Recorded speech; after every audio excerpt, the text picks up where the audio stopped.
একাধিক দাবিতে 2022-এ টেট উত্তীর্ণ বিশেষভাবে সক্ষম চাকরি প্রার্থীদের বিক্ষোভ। বিকাশ ভবনে যেতে বাধা দিল পুলিশ। সেন্ট্রাল পার্ক মেট্রো স্টেশনের কাছে বিক্ষোভ দেখাচ্ছিলেন তারা। রস্টার পরিবর্তন থেকে সমস্ত বিশেষভাবে সক্ষম চাকরি প্রার্থীদের একই সুবিধা দেওয়ার দাবিতে এই বিক্ষোভ।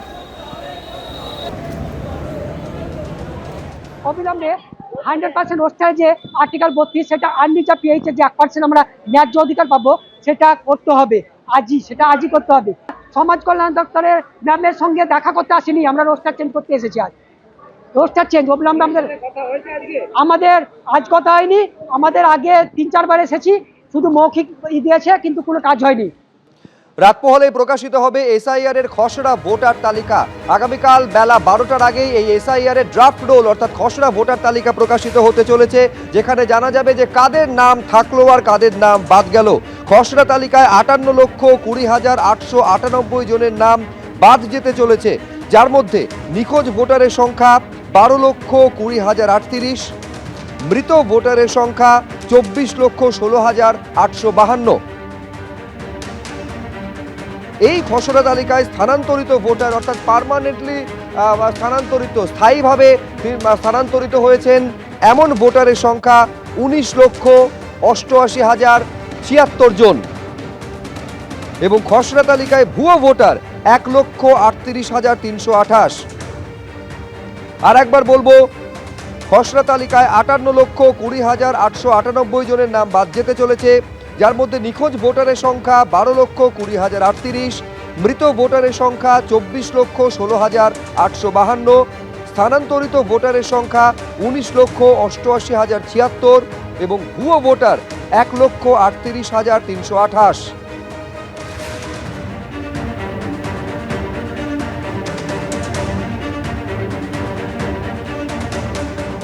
আজই এসআইআর এর খসড়া তালিকা হাতে পাচ্ছেন বুথ লেভেল অফিসাররা। জেলা শাসকের দপ্তর থেকে বিএলওদের কাছে খসড়া তালিকা পৌঁছে যাচ্ছে। এই খসড়া তালিকার কপি পাবে সমস্ত রাজনৈতিক দল বলে কমিশন সূত্রে জানা যাচ্ছে। ডিওডিএম ওয়েবসাইট, বিএলওর কাছে পাওয়া যাবে এই ড্রাফট রোল বা খসড়া ভোটার তালিকা। বিএলওর কাছে অফলাইনেও পাওয়া যাবে নাম বাদের খসড়া তালিকা। কারুর নাম বাদ গেলে বুথ থেকে সংগ্রহ করতে হবে 6 নম্বর ফর্ম। এই 6 নম্বর ফর্মের সঙ্গে পূরণ করতে হবে 4 নম্বর অ্যানেক্স ফর্ম। ফর্মের সঙ্গে জমা দিতে হবে ঠিকানার নথি, জন্মের শংসাপত্রের নথি। যার নামে শুনানি নোটিশ আসবে তাকেই হাজিরা দিতে হবে শুনানিতে।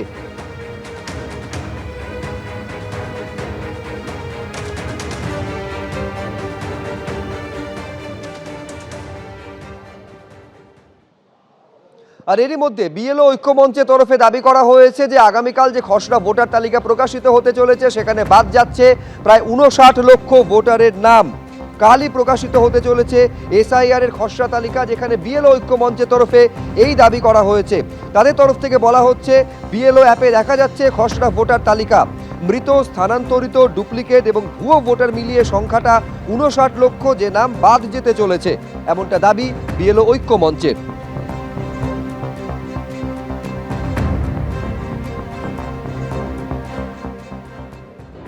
এবং আমরা যেটা দেখতে পেলাম প্রায় 59 লক্ষের কাছাকাছি নাম সরাসরি বাদ চলে গেছে। বিএলওরা যাদেরকে চিহ্নিত করেছিল 4টে ক্যাটাগরিতে, ডেড, শিফটেড, ডুপ্লিকেট এবং ফেক ভোটার আর কি, বা ভুল তথ্য দেওয়ার জন্য, তো আনট্রেসেবল যাদেরকে বলা হয় আর কি। তো সেই তালিকাটা ইতিমধ্যে দেখা গেছে।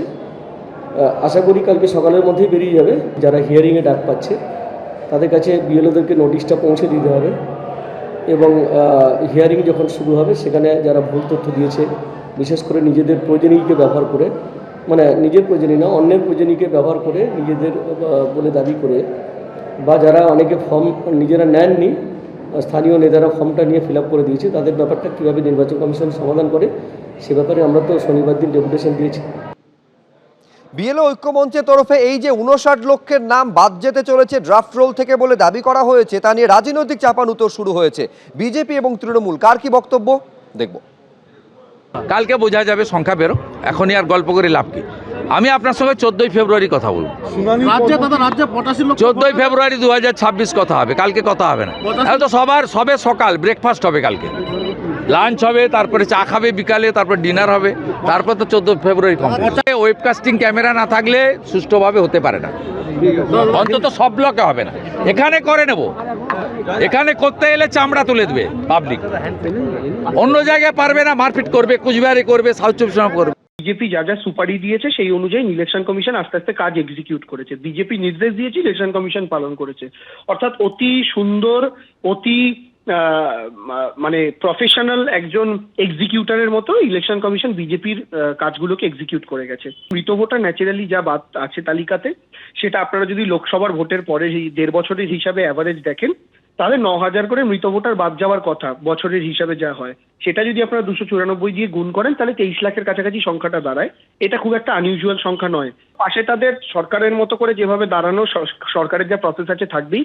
দলগতভাবে তৃণমূল কংগ্রেস প্রত্যেকটা এই ধরনের মানুষের পাশে দাঁড়াবে। এই মুহূর্তের খবর, যুবভারতী কাণ্ডে এবার তদন্ত করবে বিধাননগর গোয়েন্দা বিভাগ। যে মামলা তদন্ত করছিল বিধাননগর দক্ষিণ থানা, সেখান থেকে তদন্তভার চলে যাচ্ছে বিধাননগর গোয়েন্দা বিভাগের হাতে। দুটি পৃথক মামলা স্বতঃপ্রণোদিতভাবে রুজু করে তদন্ত শুরু করেছিল বিধাননগর দক্ষিণ থানা, যার ভিত্তিতে গ্রেফতার করা হয়েছিল ঘটনার দিনই শতদ্রু দত্তকে। সেই মামলার ভার এবার চলে যাচ্ছে বিধাননগর গোয়েন্দা বিভাগের হাতে।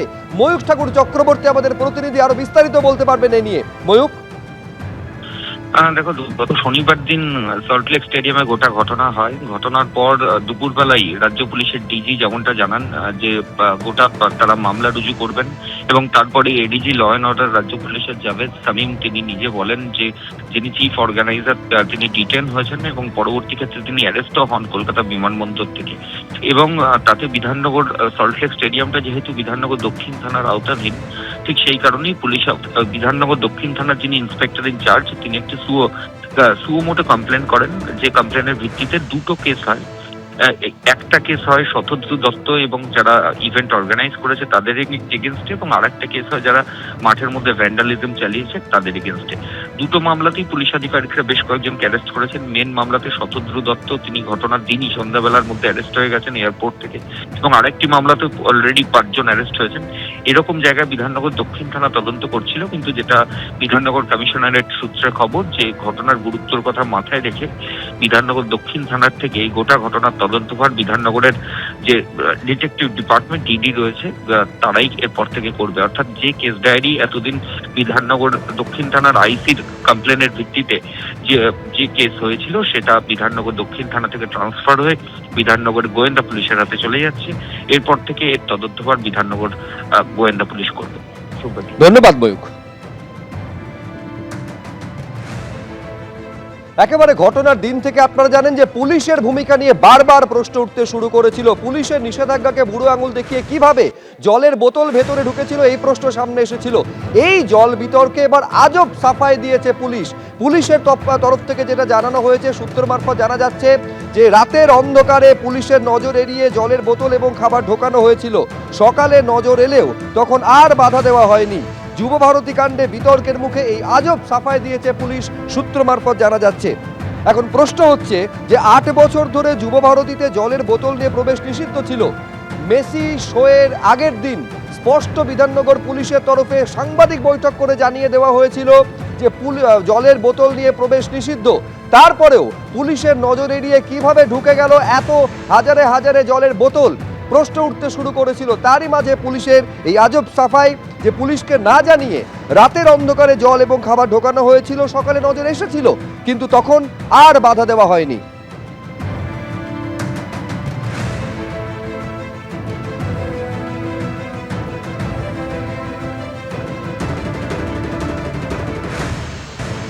জল কত? জল কত? 200 টাকার জল খাও, 20 টাকা করে দাও, 35 টাকা বাইরে, 200 টাকা একটু কম করে আমরা তো 200 টাকা দিয়ে জল খাবো হিমালয়। এবিপি আনন্দ, এগিয়ে থাকে, এগিয়ে রাখে।